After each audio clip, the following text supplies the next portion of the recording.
Shalom chers frères et sœurs, c'est la sœur Paola depuis le studio de l'église VCC francophone. Aujourd'hui, nous avons l'honneur de recevoir le pasteur Noémie sur notre studio pour répondre à quelques questions. Bonjour pasteur Noémie. Bonjour ma soeur Paola. Comment allez-vous? Très bien par la grâce de Dieu. Effectivement, nous avons quelques questions à poser au pasteur Noémie aujourd'hui. Nous la remercions déjà pour le temps qu'elle nous accorde.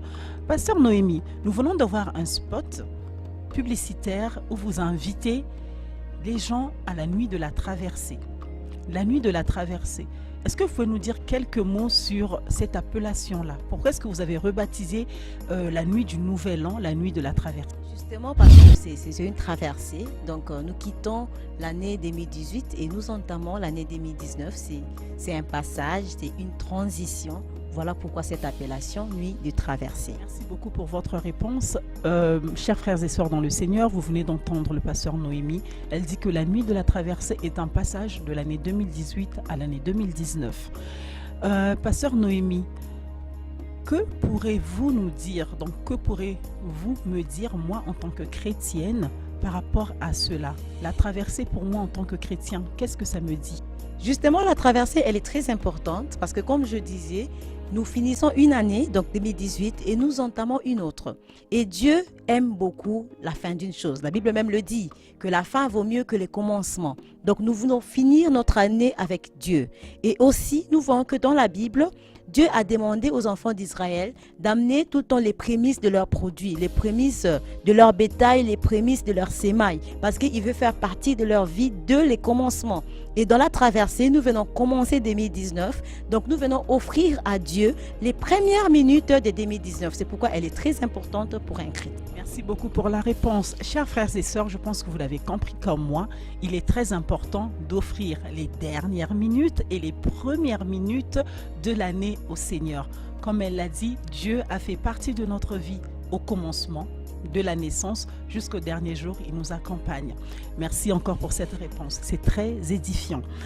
Tout à l'heure, quand vous répondez, pasteur Noémie, j'ai souri, tout simplement parce que vous avez introduit ma dernière question. Vers la fin du spot, effectivement, vous dites « vaut mieux la fin d'une chose que son commencement ». Comment expliquez-vous alors de pouvoir terminer une chose que vous n'avez pas commencé? Parce que les lois de Dieu sont différentes que les lois des hommes. Et les principes de Dieu sont différents que les principes des hommes. Dans les mondes, on ne peut que terminer ce que l'on a commencé. Mais avec Dieu, il n'est jamais tard de prendre la bonne décision.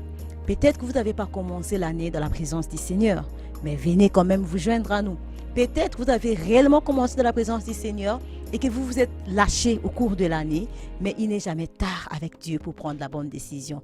Jésus a commencé sa vie dans une étable. Il a fini sur la croix et aujourd'hui élevé à la droite du Père.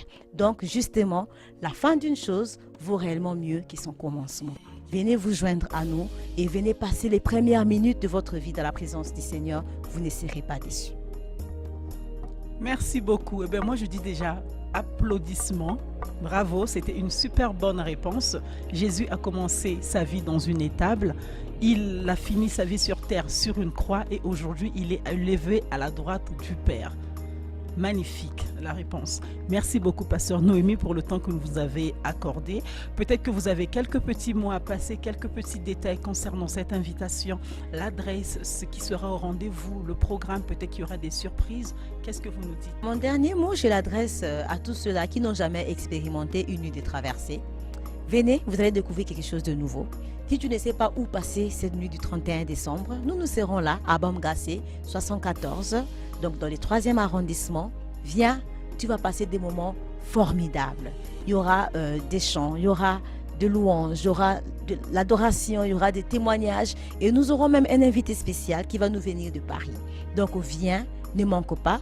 Et à nous autres qui avons l'habitude de passer des moments dans la présence du Seigneur, le 31 décembre, voilà là encore une occasion. Venons nous réjouir ensemble. Nous allons passer ces moments vraiment de réjouissance, de joie, de louange et nous ne serons pas déçus. Que Dieu vous bénisse. Oui, chers frères et sœurs, nous avons suivi le message du pasteur Noémie, excusez-moi. Elle nous a bien fait comprendre que la nuit de la traversée, c'est un passage de 2018 à 2019. C'est un jour qui se fait, ce sont des minutes, des dernières heures qui se passent auprès du Seigneur dans la joie. En fait, comme elle l'a dit, venons ensemble exprimer la joie que Dieu nous a gardée durant 2018 et commençons une nouvelle année avec le Seigneur en 2019. Pasteur Noé, merci encore une fois de plus. Je ne peux cesser de dire merci pour l'honneur que vous nous avez accordé et pour le temps que vous avez pris pour répondre à nos questions. Donc, par le même biais, je salue le pasteur John, qui est votre époux, qui œuvre avec vous dans le ministère, qu'il vous bénisse abondamment, le Seigneur, et que vous allez toujours de gloire en gloire. Bien-aimés dans le Seigneur, nous en sommes arrivés à la fin de cette émission où nous avons posé des questions et que nous avons une autre invitée de marque qui était le pasteur Noémie Kalambay de l'église VCC francophone. Comme vous le savez, la Bible dit effectivement que la fin d'une chose vaut mieux que son commencement. Si vous vous souvenez, dans la Bible, l'apôtre Jean, qui est aussi appelé Marc, avait commencé son ministère par un abandon. Mais par la grâce de Dieu, il a pu achever sa course victorieusement. Donc, en effet, je vous inciterai, je prie le Seigneur pour vous et je vous invite à participer à cela parce que Dieu, il ne méprise pas les faibles commencements et il n'éteint jamais le lumignon qui fume. Merci de nous avoir suivis et à la prochaine.